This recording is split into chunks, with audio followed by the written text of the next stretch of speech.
My name is Dr. Crystal Leigh Endsley. And I'm Dr. Tony Keith, the Jr. And we're here. Here we are. We are. Beautiful bookstore, beautiful moment, beautiful time in the grand scheme of things. Happy to be here with you specifically, though, Crystal. I think, for the world, if anything, to know that, we've had a 20-year, if not longer, friendship, colleagueship. We've written together. We've traveled together. Yeah. We've produced academic scholarship together. Yes. We've presented at academic conferences together. But we have a thing. And so I'm happy to be here with you. I'm so happy to be here with you too, Tone. When I think about the last 20 years and how the world has changed and how we have changed, and evolved creatively as scholars, as people. Mm-hmm. Talk more about, I'm curious, when you say the world has changed, very big, broad question. We'll start there, but world has changed. What have you seen change in the world, Crystal? And I know that's a big question, but I mean, the first thing that comes to my mind, if I could be honest, because I'm a college professor, AI right now is at the crux of so many ethics conversations, at so many conversations in terms of technology and students and critical thinking. What should Chat GPT be used for? What should it not be used for? How do we penalize students? How do we catch them at it? How do we maintain academic integrity? It's really challenging. And so that's kind of at the forefront for me as a college professor right now with students who are supposed to be writing critically and thinking critically, but also as a poetry and performance professor, right? As a hip hop scholar at NRC, right? What does that do to creativity? I have lots of questions. What have you seen it do to your students' creativity, if anything? If you've seen it do anything? It has challenged me, I think, as a teacher first to my assignments cannot just be go write this essay, go write this analysis. Adapt to pedagogy. Adapt. So as technology adapts, I've got to adapt, right? But I found, because they'll do the work and they'll answer the questions, but that's really basic sort of, we expect a first year college student to be able to summarize things or to point out the main idea. But when we push into the upper level courses, and I mean, even us, when I think about us as artists or scholars, or even as hip hop heads, sometimes we want, like we were saying earlier today, meat and potatoes. We need substance. We need something substantial. And Chat GPT ain't it, right? And I'm not interested in penalizing students or criminalizing Chat GPT, but I'm also not really interested in incorporating it into every single one of my classes. So I found that I've had to really flip things. So we do a lot more of the writing and creative assignments in class itself.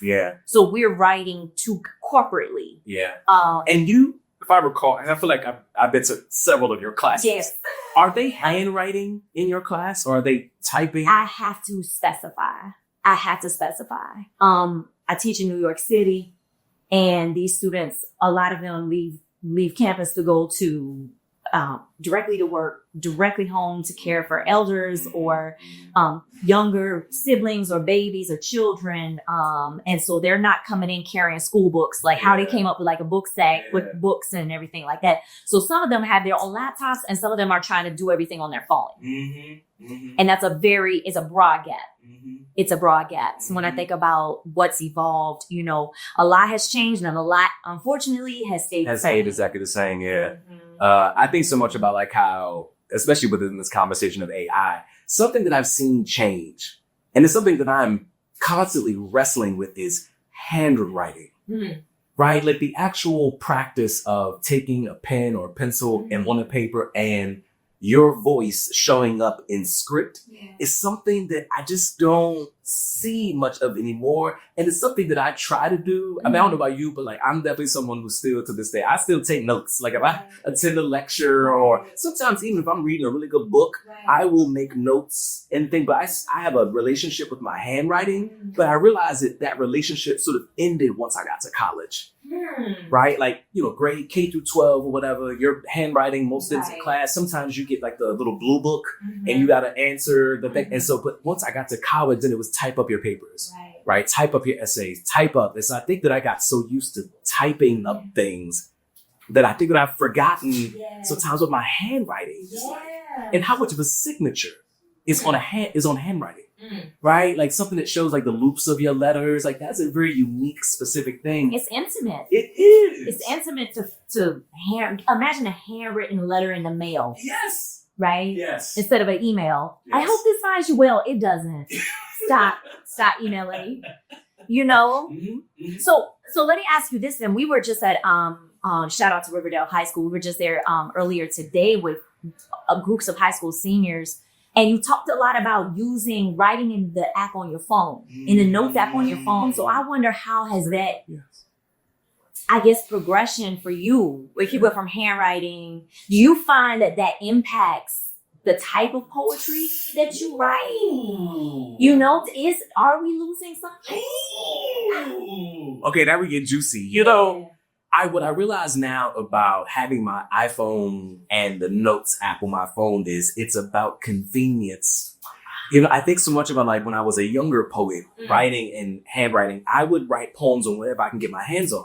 Right? If it was a notebook, if it was a journal, if it was the back of a receipt. But it was about immediate. Like I need to immediately release this feeling, this sense of urgency. And I think that for me, when it comes down to like now that I've got this device, I can easily click and get to the urgency. But what I will tell you, this is the good truth, something that I continue to wrestle with is because I can type it on my phone, I can always edit. Right? Like there's sort of this like editing as I'm writing thing that would not necessarily occur when I'm handwriting. Right. So handwriting, I feel like I'd write a whole poem out or write some ideas out and just kind of let it be. And maybe I'll go back later and do some fixing of a thing. But I feel like in real time, I can type a word and then delete it. Yeah. Right. Like there's sort of this like moment of editing. And, I don't know kind of what that's about now that I think about it. Do you think, is that a sense of erasure of part of the process of writing? Because, when we think about writing, we think about an outline, a rough draft. We think about revision, which for me, the revision process is always the longest. None of my poems are ever finished. You know what I'm saying? Even once they've seen the stage, so for you, is that part of does it allow you to erase process? Wow. It's a fantastic question.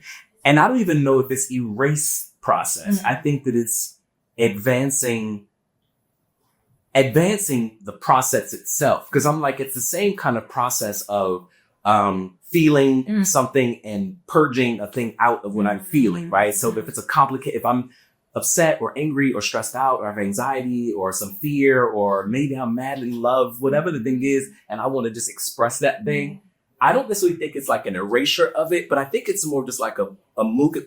It's poetry is about the economy of words, and I think that you see where I'm going here, and I think that somehow typing it out creates that economy, right? It makes things a little bit more simple. I realize I don't need a 13-letter word for this. I could break this down to 5 words, so I think that it helps with creating the economy, if that makes sense. The precision. Right? The detail, the minutia of what I'm trying to get to. Because for me, that's what poetry is about anyway, right? Is how do I explain the most complicated thing in the most simplest metaphors? How can I explain racism as a boogeyman? How can I, explain, homophobia as, I don't know, a tea kettle cooking on my mama's stove, whatever. But I think there's something about I think that typing on my phone, perhaps I think in the process, facilitates is probably the better word, this process of creating an economy of words.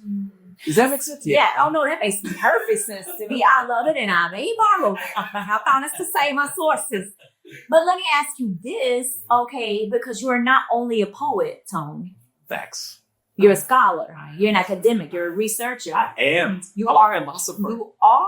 You are. So that life is not about an economy of words. So help me then make that, translate that. And you use the right word, translate. Because when I think about in the academic context, the ways in which we are required to do massive amounts of reading of peer-reviewed journals and citing scholarship and writing essays that are ginormous to be published in these publications that nobody but people within academia are likely reading. Yeah. That mom was not reading correct peer-reviewed journal. Our grandma, they're not reading correct this. And so I think that for me, what happens is there's a translation, I think, that needs to occur from like this massive amount of words and concepts and always high level theories into something that's like, yo, my grandmama can get this. You know, the little boy who lived down the street for me can get this. But I think that it facilitates the translation. And I think there's something about translation that's in there for me. So does that make sense? No, that makes a lot of sense to me because it's the remix, right? Yo, it's the art of the remix, right? For scholarship, for poetry. But also, I guess my question then is, so how does performance work for you in both of those spaces, right? So if I'm like, okay, if I can deliver my poem in my economy of words, and I've been real frugal, I've been thrifty, I got a discount, I got a good deal, right? Like I'm getting my shout out to the discount on the okay. How then does performance fit into that translation? Because when you're on stage performing, your body translates half of that, right? You embody the content, the delivery, the tone. How then, as a scholar, are you performing if that's strictly on a page, if it's being peer reviewed? And I mean, to be clear, you know, published poetry is also peer reviewed. Oh, these are facts. Live performance of poetry is also peer reviewed. These are also facts. Yeah, these are facts. To be clear. But how's that work for you? It's interesting because the first thing I think about when you said that, it was like, yo, peer reviewed. It makes me think, who are the peers? Right? Who are the people in the audience that's going to be receiving, critiquing, applying a rubric, right, to my language? And I think that within a performance space, I don't know if there's more agency there, but I'm like, at least as a live performance, a scope where I can see my audience, I can see my peer reviewers, right? As an MC, there's a moving of that particular, I can see you, I can connect your eye contact, I can connect with your body language, I can translate what there's a relationship, a call and response. You write about this in your work, about it being reciprocal, right? Yeah. I'm up here, you, like, we're in this thing together. And I think that when it comes to the academic scholarship, I'm a lot more intentional, and I would even argue aggressive with the writing, and because writing to me is also a bit of a performance. I love to perform on a page. I love to convince, and I think convince is the right word, persuade, because it's academia. Everything is we're trying to argue. We're making arguments, right? It's making arguments in such a way where it's like, yo, I need you to put my lens on and read this work to understand what I'm trying to say. Right? Put on my critical race lens. Put on my critical queer lens. Put on my critical feminist lens. Get this lens on so you can see this thing. Right? And I think that for me, when it comes to performing, at least in that academic space, I'm performing for peer reviewers, and most of these reviewers may not even look like me, understand what I'm talking about. And so, like, for me, there's like I think if anything in academia, there's a level up. There's like this major, I'm like, I gotta perform a little harder in this space because it's the written space. However, we can flip the script because I'm thinking about someone like you who believes in putting microphones in classrooms. Right. Figuratively and literally. But like, so what does that mean for you? Like, how does that performance show up for you in those spaces? You know, I think I love that you brought up the classroom space too right there because, I mean, you and I know. We are educators. We are educators and we are MCs in a classroom, right? We're mastering the conditions of the classroom, moving the crowd of the classroom. But I think I'm also equally challenged. I think maybe even more so because the classroom for me is an everyday space I live in. My everyday is not the peer-reviewed academic journal. And I can be, to me, it's about literacy, right? Shout out to Dr. Elaine Richardson, if hip-hop literacies, right? But there's a certain literacy you have to be a dope performer. It's authenticity, but it's also accountability. Something you said about like looking my audience in the eyes. I had to look these students in the eyes every day, twice a week, right?